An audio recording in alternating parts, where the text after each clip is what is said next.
Eh bien, bonjour tout le monde, on se retrouve aujourd'hui donc pour la correction de l'exercice numéro 2 du sujet donc de Bac Maths d'Asie 2022.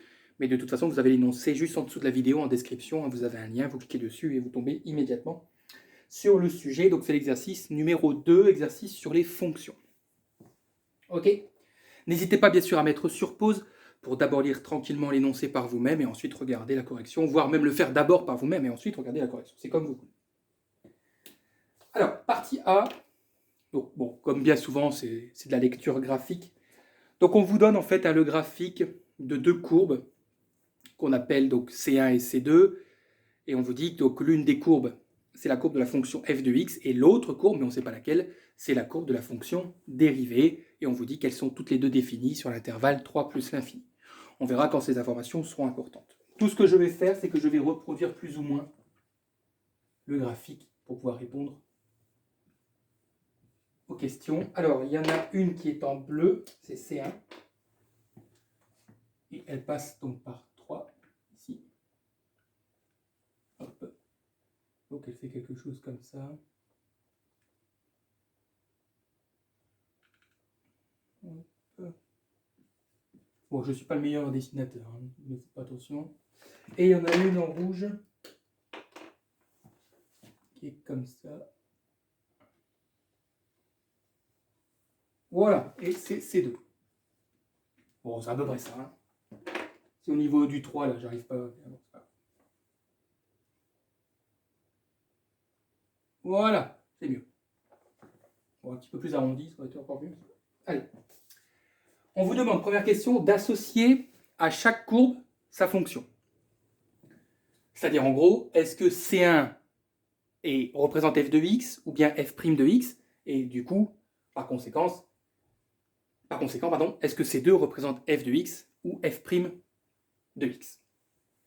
Alors là, bon, il n'y a pas 36 solutions. On va supposer, parce qu'à un moment donné, il faut supposer pour savoir si c'est la réalité ou pas. On va supposer que C1, ce soit f de x. Si on étudie, alors ne prenez pas le morceau ici, hein, vous pouvez, hein, c'est mieux sur l'énoncé, c'est bien mieux dessiné. Si on prend les tangentes de C1, donc par exemple celle-ci, on aura une tangente qui est comme ça. Si on prend celle-ci, comme ça. Si on prend celle-ci, comme ça, comme ça. Ok, hein, en noir, donc ce sont les tangentes, quelques exemples, 4 tangentes. Qu'est-ce qu'on remarque sur ces tangentes? Alors même ici, on aurait quelque chose d'encore plus droit, d'encore plus vertical. Qu'est-ce qu'on remarque? Plus on avance sur C1, et plus la pente des tangentes, elle devient horizontale. Ok? Donc, je note comme ça. Hein. Plus on avance sur C1, plus la pente des tangentes devient horizontale. Ouais. Là, on est sur du vertical et puis on arrive sur de l'horizontal. Or, si la pente devient de plus en plus horizontale, ça veut donc dire que le coefficient directeur des tangentes, il est comment? Est de plus en plus petit. Eh oui. Plus une droite, une tangente c'est une droite. Plus une droite est horizontale, plus son coefficient directeur est petit. Ok? En valeur absolue, hein, parce que bon, ici on a de la chance, la courbe elle est croissante, mais si c'était décroissant, ça aurait été pareil en valeur absolue. Mais que représente le coefficient directeur d'une tangente? Ah bah, il représente le nombre dérivé. Ça veut donc dire que les nombres dérivés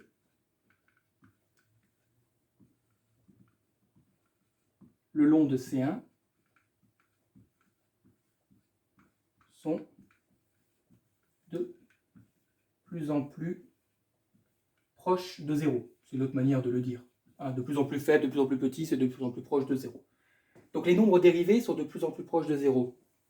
Conséquence de ça, si les nombres dérivés sont de plus en plus proches de 0, ça veut dire que la fonction dérivée, elle est décroissante. Okay, parce que, tout simplement, la fonction dérivée représente l'ensemble des nombres dérivés. Si l'ensemble des nombres dérivés sont de plus en plus proches de 0, c'est-à-dire que la fonction dérivée, elle est décroissante. Et, on va dire comme ça, et converge, on va mettre un petit peu de termes techniques, et converge vers 0. Bah, c'est exactement ce que fait C2. Hein. C2 est décroissante, et elle converge en l'infini, elle converge de plus en plus vers 0. Okay. Donc on peut bien dire que C1 représente f de x, et que C2 c'est bien f' de x. Alors l'inverse n'est pas vrai. Pourquoi? Parce que c'est pareil. Si vous prenez les tangentes de C2, elles sont de plus en plus horizontales. Allez, je vais juste montrer ici que ça c'est pas possible pour C2. D'accord, les tangentes ici de C2 sont de plus en plus horizontales, donc c'est la même démonstration. Mais ça voudrait dire que si C1 était la dérivée, bah, elle devrait être aussi décroissante, puisque c'est la même démonstration qu'ici. Or, C1 est croissante, donc ça ne peut pas être la courbe de la fonction dérivée. Ça va pour ça? Après, à vous de l'expliquer comme vous le voulez. Hein. Il n'y a pas de démonstration, il n'y a pas une seule démonstration. Là, je l'ai écrit comme ça simplement, mais voilà.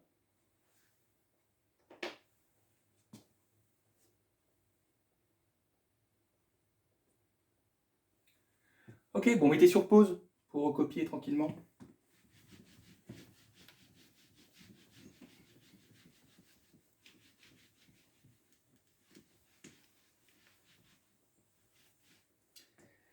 Alors, question de graphiquement donner le nombre de solutions de f de x égale 3. Graphiquement. Bah, si f de x égale 3, f de x, nous sommes d'accord, ce sont les valeurs qui sont situées sur l'ordonnée. On va être à peu près ici. Ok. Donc il suffit de regarder 3 sur l'axe des ordonnées et d'aller chercher la valeur de l'abscisse. Et vous remarquerez que x est environ égal à 5,6. Bon, ça c'est facile.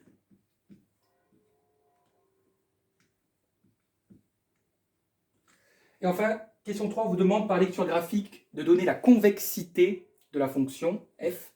Alors, n'oubliez pas que je rappelle que f est associé à C1.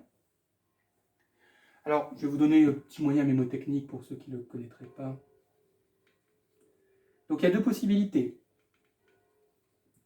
Soit f de x est concave, soit f de x est convexe. Okay, c'est ça, lorsqu'on étudie la convexité, on veut savoir si la fonction est concave ou si elle est convexe. Alors, le moyen mémotechnique, c'est regarder, c'est que dans concave, nous avons un n ici. Enfin, on prend le n de concave. Et dans convexe, on prend le v. Donc, le n a une forme comme ça. Le v a une forme comme ça. Donc, vous pouvez vous douter bien que ça s'assimile à un u. Voilà graphiquement comment on reconnaît une fonction concave ou convexe. Toute courbe qui aura cette forme-là, ou une partie de cette forme-là, sera concave. Et ici convexe. Alors, C1, qu'est-ce qu'elle fait C1? Bah, elle fait plus le début d'un n que le début d'un u.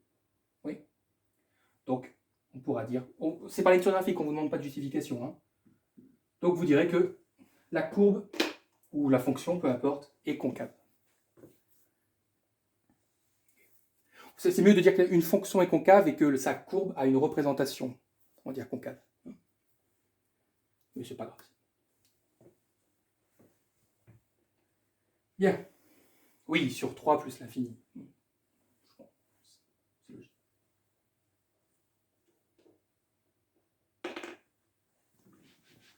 Bon, je peux effacer la représentation graphique puisqu'elle ne nous est plus d'aucune utilité maintenant. Puisque nous allons tout faire, maintenant, tout démontrer de manière arithmétique. Alors, partie B, première question, hein, mettez sur pause si vous voulez la relire.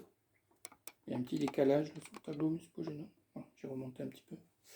Alors, justifier que ln de x carré moins x moins 6 est défini sur 3 plus l'infini, qu'on nommera ensuite l'intervalle grand I. Donc il faut montrer que cette expression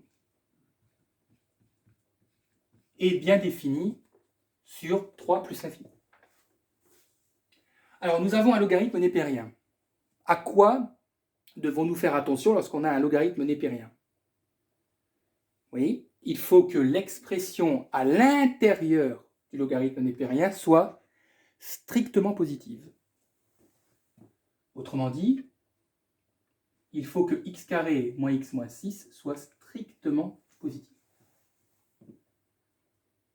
On a un polynôme du second degré. On va étudier son signe. Et puis ensuite, on saura quand il est positif et quand il est négatif. Ouais. Donc on va d'abord calculer le discriminant. Donc b carré moins 4ac. B vaut moins 1. Donc moins 1 au carré. Moins 4. Facteur de a qui vaut 1. Et c vaut moins 6. Vous tapez tout ça et vous allez obtenir 25. Delta est strictement positif, donc deux solutions, x1, x2, x1 donc moins b, alors attention au signe. Lorsqu'on dit ABC, vous devez prendre les signes qui vont avec. Donc b c'est moins 1, donc moins b c'est 1. Moins racine de delta, racine de 25 ça fait 5. Sur 2a, 2 fois 1 ça fait 2. Donc ça va nous donner moins 2. Et ici, on aura 1 plus 5 sur 2, ce qui fait 3. OK. Et là, je peux construire mon tableau de signes. Donc x, je vais mettre bien sûr l'ensemble des réels, moins l'infini plus l'infini. Sur la première ligne, je place les solutions que j'ai trouvées, les racines du polynôme. Et ensuite, j'écris le polynôme. N'oubliez pas les petites barres, les petits zéros, parce que pour moins 2 et 3, le polynôme s'annule. Signe de a à l'extérieur, signe de moins a à l'intérieur.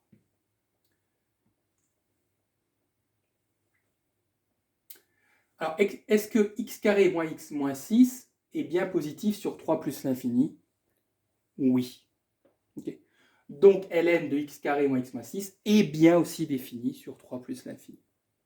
Okay. Donc, x carré moins x moins 6 est positif sur 3 plus l'infini. Bon, excluez-le puisqu'on l'exclut pour le ln. X carré moins x moins 6 est positif sur 3 plus l'infini. Par conséquent, le ln de x carré moins x moins 6 est défini sur 3 plus l'infini. Alors 3 exclu parce que je vous rappelle qu'à ln, on l'a dit, c'est la même chose, doit être strictement positif. Donc on n'admet pas les zéros.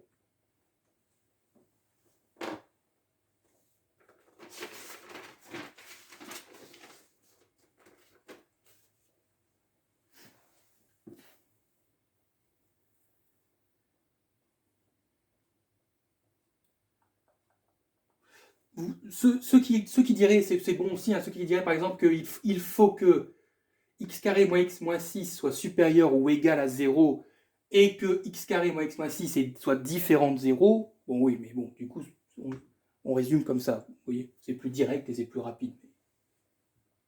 Ça dépend après des habitudes de chacun et de chacune. Bon.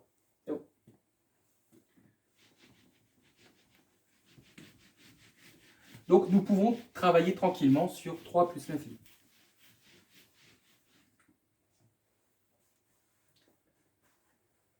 Alors, qu'est-ce qu'on nous demande? Alors, on admet que f de x, c'est justement le logarithme de la question juste avant, comme par hasard. Donc f de x, c'est ça. On vous demande de déterminer les limites de la fonction aux bornes de i. Alors, i, je le renote, c'est 3 plus l'infini. Okay. Et on vous demande de déterminer donc les limites de la fonction aux bornes. Aux bornes, c'est-à-dire là, les deux valeurs extrêmes. C'est-à-dire qu'on vous demande de déterminer la limite quand x tend vers 3 de f de x, et la limite lorsque x tend vers plus l'infini de f de x. Ouais.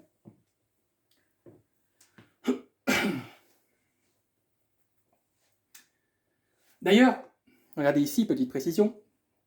X tend vers 3, mais il tend vers 3 de quel côté? Est-ce qu'il tend vers 2,999999 ou est-ce qu'il tend vers 3,00000001? Bah, il tend du côté positif, hein. Il tend du côté droit, il tend à droite de 3.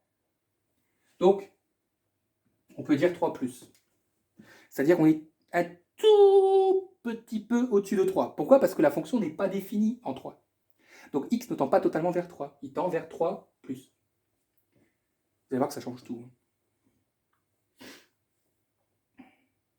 Alors, avant de déterminer le ln, on va d'abord déterminer la limite de l'expression qui est à l'intérieur du ln.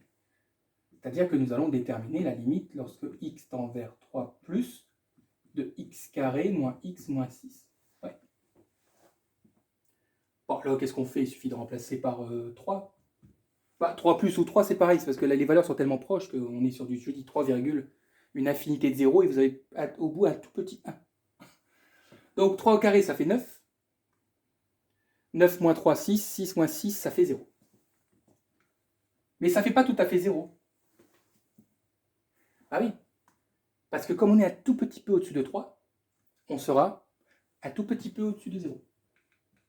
0 plus.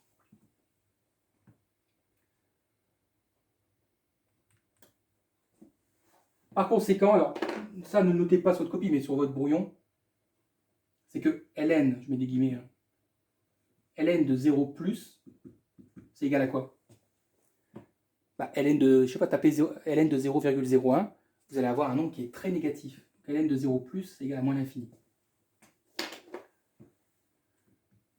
Donc par conséquent, hein, la limite quand x tend vers 3 plus de f de x, c'est moins l'infini.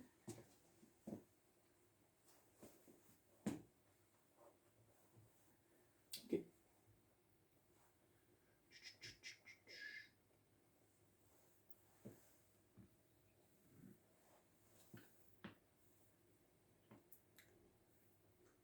Alors, en plus l'infini.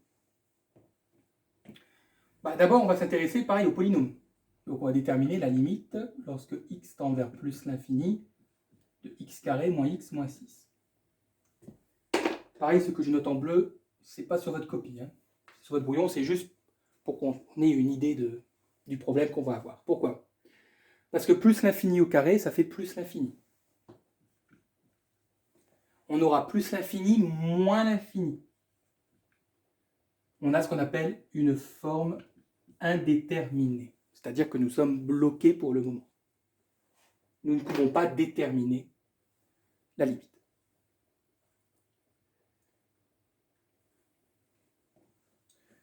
Donc nous devons lever l'indétermination.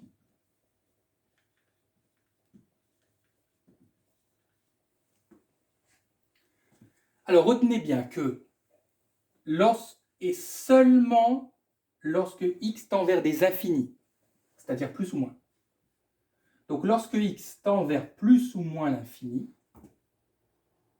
ouais, et que vous avez une forme indéterminée, nous allons utiliser un théorème qui s'appelle le théorème du monôme de plus haut degré. Vous allez voir, il est très facile à appliquer. Théorème du monôme de plus haut degré. Que nous dit ce théorème? Ce théorème nous dit simplement que la limite lorsque x tend vers l'infini d'une forme polynomiale, eh bien c'est la limite lorsque x tend vers l'infini du monôme du plus haut degré, c'est-à-dire du monôme qui a la plus grande puissance. Pour le dire encore beaucoup plus simplement, beaucoup plus de manière familière, en gros, vous ne conservez que la plus grande puissance. Et tout le reste, ça part. Donc la limite de ça, c'est la même chose que la limite lorsque x tend vers plus l'infini, et je garde uniquement x carré. La plus grande puissance, le monôme du plus haut degré.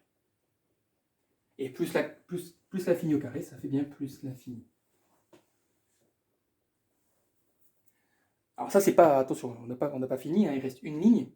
Donc j'ai déterminé la limite du polynôme. Mais moi je veux le ln. Bah, la limite quand x tend vers plus l'infini de ln de x carré, c'est quoi? Bah, ln de plus l'infini, ça fait plus l'infini. Voilà.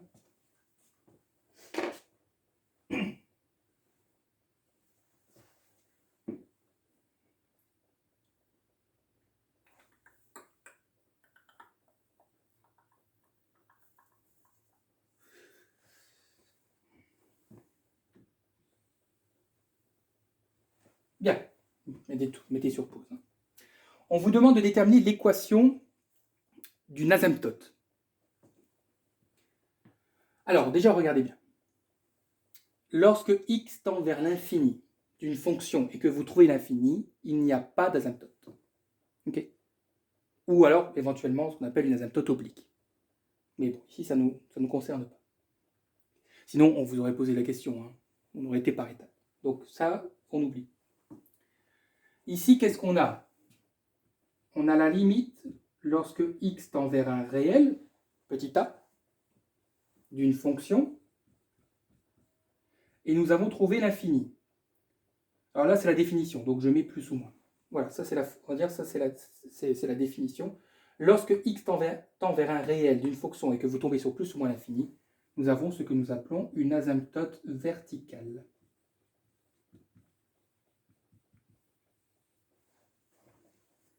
Donc ici, nous avons une asymptote verticale. Puisque quand x tend vers 3, on tombe sur moins l'infini. Et cette asymptote, elle a une équation. Bon, c'est facile, bah c'est ça l'équation. Mais au lieu de la flèche, vous mettez un égal. C'est-à-dire que l'équation, c'est x égale 3.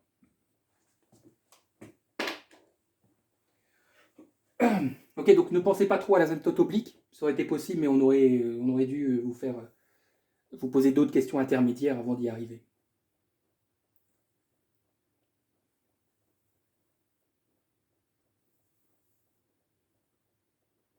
Ok. Asymptote verticale.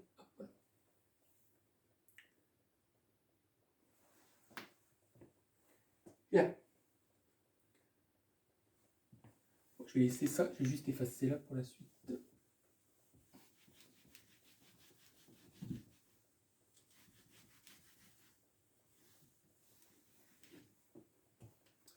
Alors, question 3, petit a.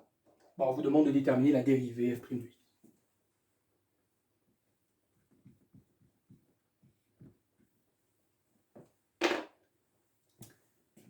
Alors, f de x a la forme ln de u. Ouais. Donc, la dérivée aura la forme, là il faut connaître vos formules, u' sur u. Okay. Autrement dit, dans la dérivée d'une expression de la forme ln de u, le ln disparaît. Au numérateur, on dérive l'expression à l'intérieur du ln, et au dénominateur, on recopie cette même expression. Alors, que vaut u? Bah, u, je vous l'ai dit, c'est ce qu'il y a à l'intérieur du ln. Donc, u', ça fera 2x moins 1. Donc, f' de x sera égal à 2x moins 1 sur x carré moins x moins 6.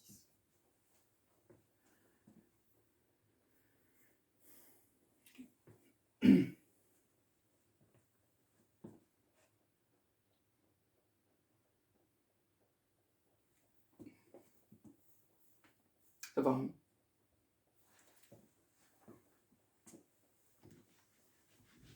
Alors, on vous demande de déterminer les variations de la fonction f et de construire le tableau de variations. Question extrêmement classique. De toute façon, à laquelle vous n'allez pas y échapper. Enfin, à laquelle vous n'allez pas échapper. Je vais diviser en deux tableaux. Je trouve que c'est mieux. D'avoir deux parties. Alors, la première chose, c'est que nous devons étudier le signe de f' de x.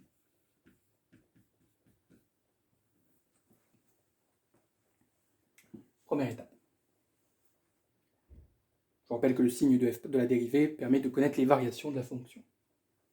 Alors, la dérivée est composée d'un numérateur et d'un dénominateur.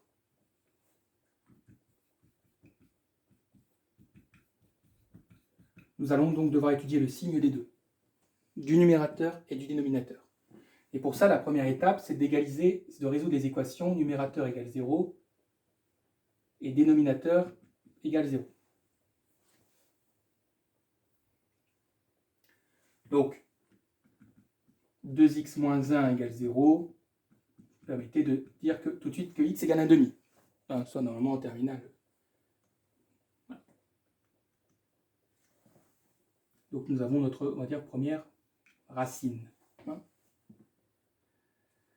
Le dénominateur égale 0, x carré moins x moins 6 égale 0, mais ça, on a déjà répondu à ça. Hein. Parce que si vous regardez la première question, avec la question du ln, on avait dû construire un tableau de signes de ça. Donc on a déjà les deux solutions. On avait trouvé moins 2 et 3.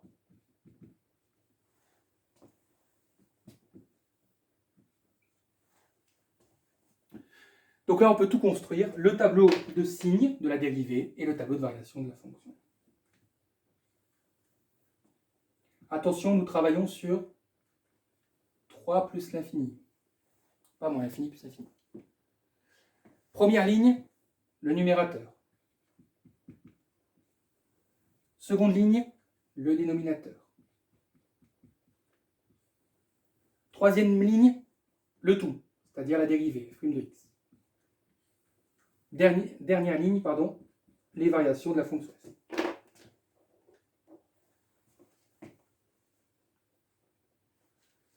Sur la première ligne, on pense à bien mettre les racines et les solutions des équations que nous avons déterminées.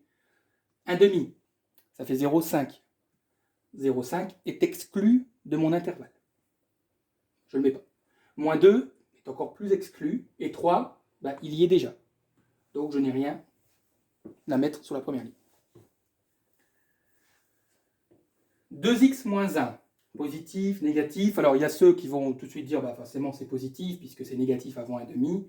Ah, écoutez, c'est facile. Étant donné qu'on n'a mis aucune valeur, la méthode la plus simple, si vous voulez vraiment, hein, pour ceux qui ont du mal, c'est que vous remplacez x par une valeur qui est plus grande que 3. Et remplacez x par 4. Ça fait 2 fois 4, 8. 8 moins 1, ça fait 7. 7, c'est positif. Voilà. Sinon, on utilise la règle des expressions affines, hein, signe de moins a et signe de a. Le polynôme, là, bah, pareil, hein, ça on avait répondu. La première question, on avait dit que sur 3 plus l'infini, c'était positif. Donc la dérivée sera positive. Et donc la fonction sera croissante. On vous demande de mettre les bornes, hein, les limites que vous avez déterminées là, juste avant. Donc on avait trouvé 0 et plus l'infini ici. Hein.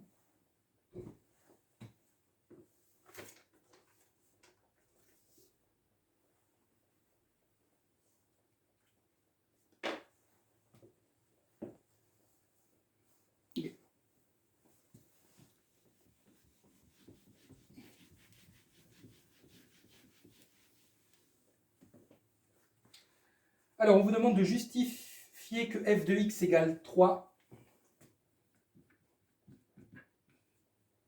Donc ça, c'est la question 4a. X égale 3, donc admet une unique solution alpha sur un intervalle 5, 6.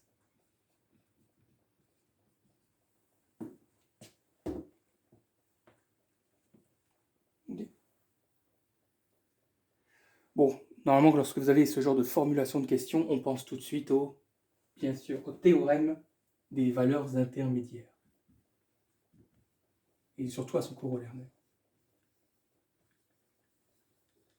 Donc nous allons utiliser le théorème des valeurs intermédiaires.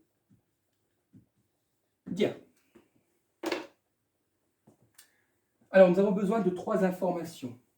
Premièrement, nous devons affirmer que f de x est continu sur l'intervalle 5, 6. Ouais. Deuxièmement, nous devons connaître le sens de variation de la fonction. Bah, si entre 3 et plus l'infini, la fonction est croissante, elle le sera entre 5 et 6. Donc f de x est strictement croissante. Bon, moi, comme j'ai pas beaucoup de place, j'écris avec des abréviations comme ça, strictement croissante, sur 5, 6.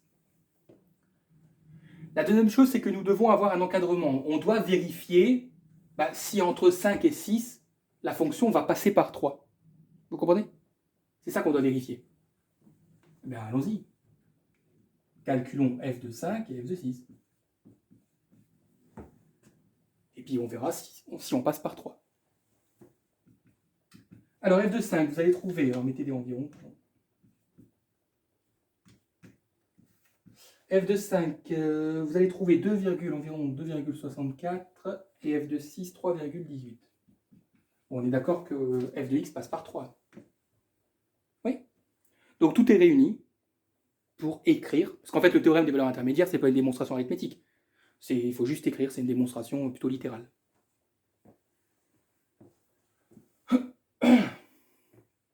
Donc on y va. OSQ, on sait que. Bon, on y va. F de x est continu sur 5, 6. Là, dans votre cours, vous avez des phrases qui sont belles. Hein. Reprenez les phrases les phrases que votre enseignant ou enseignante vous a données. Donc, on sait que f de x est continu sur 5, 6 et qu'elle est aussi strictement croissante. De plus, f de 5, nanana, f de 6, nanana. Donc, d'après le théorème des valeurs intermédiaires, on pourra dire que l'équation f de x égale 3 admet une unique solution alpha sur 5, 6 telle que f de alpha est égal à 3. Bon, ça dépend. Je ne vais pas vous donner la mienne puisque c'est peut-être pas forcément celle que votre enseignant vous a donnée. Donc là, vous reprenez.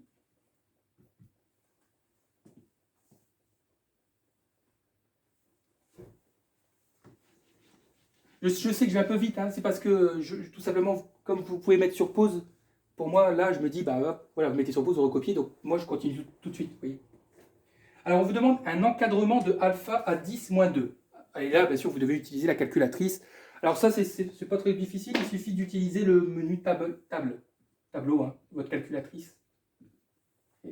Vous rentrez votre fonction, et puis ensuite, donc n'oubliez pas, on est entre 5 et 6. Ouais. Donc ce que vous allez faire, c'est que dans l'option rang, vous allez régler le premier à 5, le deuxième à 6, et ce qu'on appelle le pas, vous allez d'abord le régler à 0,1. Vous allez vérifier entre quelle et quelle valeur on passe par 3. Ensuite, vous re-réglez avec vos nouvelles valeurs, et ensuite vous mettez du 0,01, parce que nous on veut du 0,01. On veut 2 chiffres après la virgule. Et normalement, eh bien, vous allez finir par avoir 5,63, ça fait à peu près 2,999. Et 5,64, ça vous donnera environ 3,0041. Donc là, on est bon. Pourquoi? Parce que x a bien 2 chiffres après la virgule. Ça aussi, hein, normalement, au moment où vous regardez cette vidéo, vous êtes proche du bac et vous en avez tellement fait ce genre d'exercice. Et donc, du coup, on pourra dire que alpha est compris entre 5,63 et 5,64.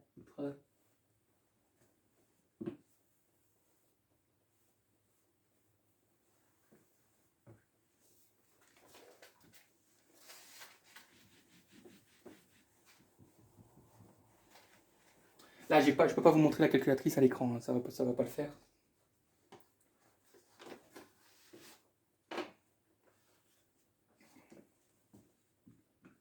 Alors 5a, justifier que la dérivée seconde est égale à ce qu'on vous demande de démontrer. Allons-y, hein. On va reprendre f' de x. Alors on avait dit que f' de x, c'était 2x moins 1 sur x carré moins x moins 6. Et donc nous devons déterminer la dérivée seconde.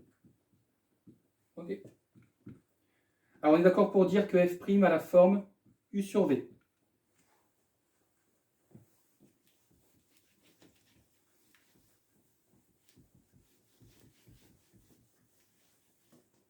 Par conséquent, sa dérivée, donc la dérivée seconde, ce sera u'v moins uv' sur v carré. Ouais. Donc u c'est numérateur, c'est 2x moins 1. Donc u', ça fait 2. V, c'est x carré moins x moins 6. Donc V' est 2x moins 1. Bon, bah là, on a tout hein, pour déterminer la dérivée seconde. Par conséquent, f seconde de x serait égal donc à u, donc 2x moins 1, u', pardon. Enfin, c'est pas grave, on peut le faire dans l'autre sens, mais bon, bref. C'est le signe qui va être un petit peu embêtant. Donc 2 facteur de x carré moins x moins 6, moins 2x moins 1 facteur de 2x moins 1. Le tout sur v carré, donc sur x carré moins x moins 6 au carré, que vous ne développez surtout pas. De toute façon, dans ce qu'on vous demande, dans la forme qu'on vous demande de démontrer, on voit bien qu'au dénominateur, on retrouve déjà cette expression au carré. Donc c'est qu'on est sur le bon chemin. Bon, on va tout développer au numérateur. Alors 2 fois x carré, ça fait 2x carré, 2 fois x, ça fait moins 2x ici, et 2 fois moins 6, ça fait moins 12. Moins, attention, hein, mettez une parenthèse, hein, parce que le moins, il inclut tout ça. Hein. Pas seulement le 2x ou quoi, ok. 2x fois 2x, 4x carré. 2x fois moins 1, moins 2x. Moins 1 fois 2x, moins 2x. Moins 1 fois moins 1, plus 1. Le tout sur mon polynôme au carré. Yes. On simplifie, donc ça fait 2x carré, moins 2x, moins 12, moins 4x carré, moins 2x, moins 4x, moins, plus 4x, moins 1.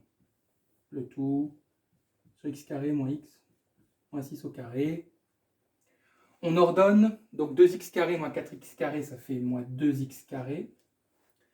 Moins 2x plus 4x, ça fait 2x. Et moins 12 moins 1, ça fait moins 13. C'est exactement ce qu'on nous demande de démontrer. Ouais.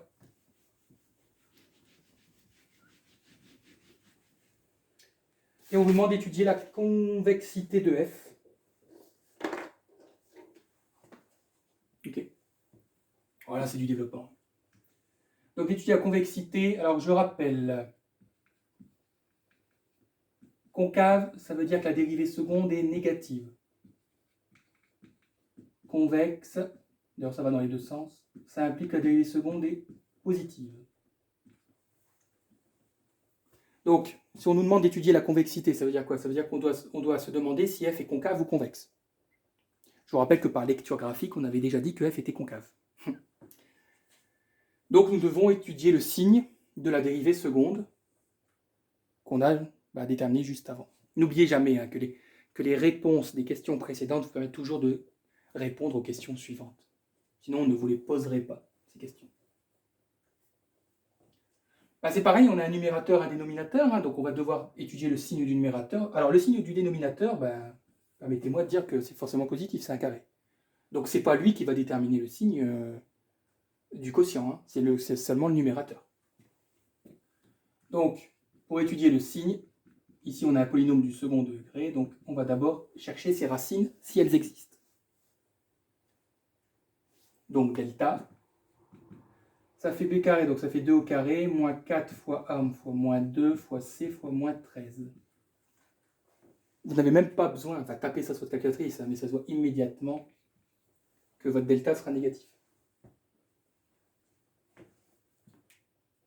Ouais. Bon, du coup, delta est négatif. Qu'est-ce que ça veut dire? Ça veut dire que le polynôme,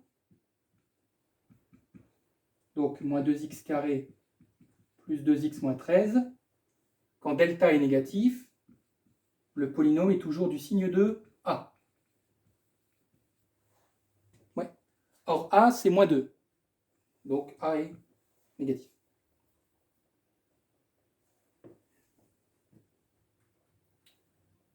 Conclusion, la dérivée seconde de x est négative sur 3 plus l'infini. Conclusion, f de x est concave sur i.